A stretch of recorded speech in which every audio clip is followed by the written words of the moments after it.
Assalamualaikum warahmatullahi wabarakatuh.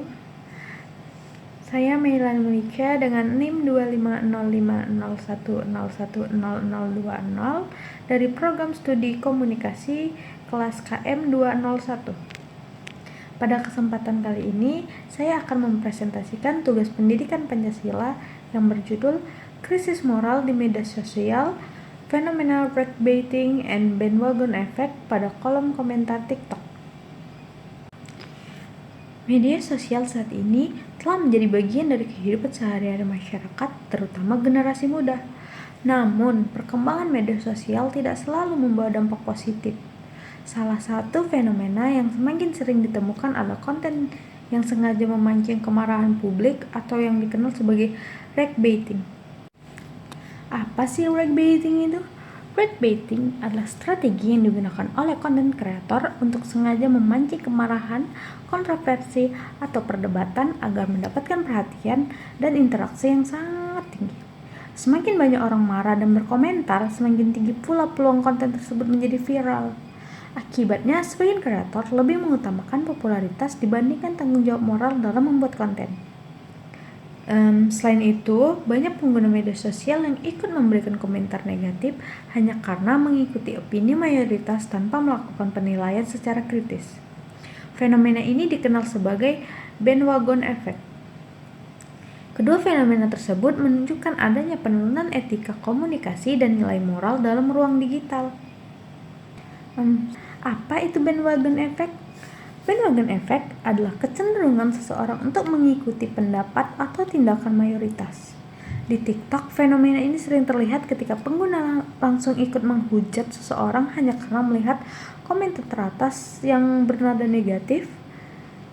Jadi, banyak orang kehilangan kemampuan berpikir kritis hanya karena mengikuti arus opini yang sedang populer. Fenomena clickbaiting dan bandwagon effect dapat menimbulkan berbagai dampak negatif. Yang pertama, meningkatnya budaya ujaran kebencian dan kekerasan verbal di media sosial. Kedua, menurunnya rasa empati terhadap orang lain karena pengguna lebih mudah menghakimi tanpa mengetahui fakta yang sebenarnya. Ketiga, munculnya polarisasi dan konflik antar pengguna media sosial yang dapat mengganggu keharmonisan masyarakat.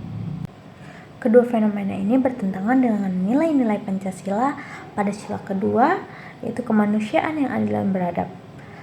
Perilaku seperti menghina, merendahkan, menyerang orang lain di media sosial menunjukkan hilangnya sikap beradab dan rasa kemanusiaan. Lalu pada sila ketiga, yaitu persatuan Indonesia. Budaya saling menghujat dan memancing konflik dapat menimbulkan perpecahan serta mengurangi rasa persatuan dalam masyarakat. Oleh karena itu, nilai-nilai Pancasila perlu diterapkan juga dalam kehidupan digital. Penelitian ini penting karena algoritma media sosial seringkali memberikan keuntungan pada konten yang mampu memancing emosi pengguna. Jika kondisi ini terus dibiarkan, masyarakat dapat menganggap perilaku negatif sebagai suatu yang normal.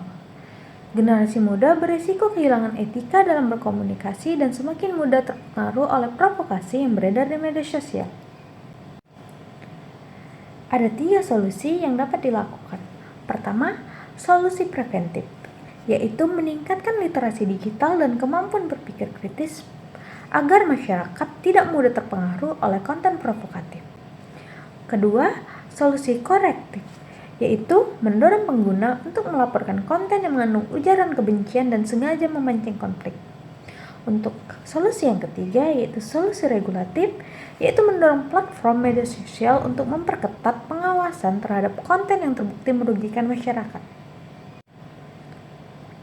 Berdasarkan pembahasan yang telah dipaparkan, dapat disimpulkan bahwa fenomena clickbaiting dan bandwagon effect merupakan bentuk krisis moral yang semakin terlihat di media sosial. Fenomena tersebut bertentangan dengan nilai-nilai Pancasila karena mengurangi sikap kemanusiaan dan mengganggu persatuan.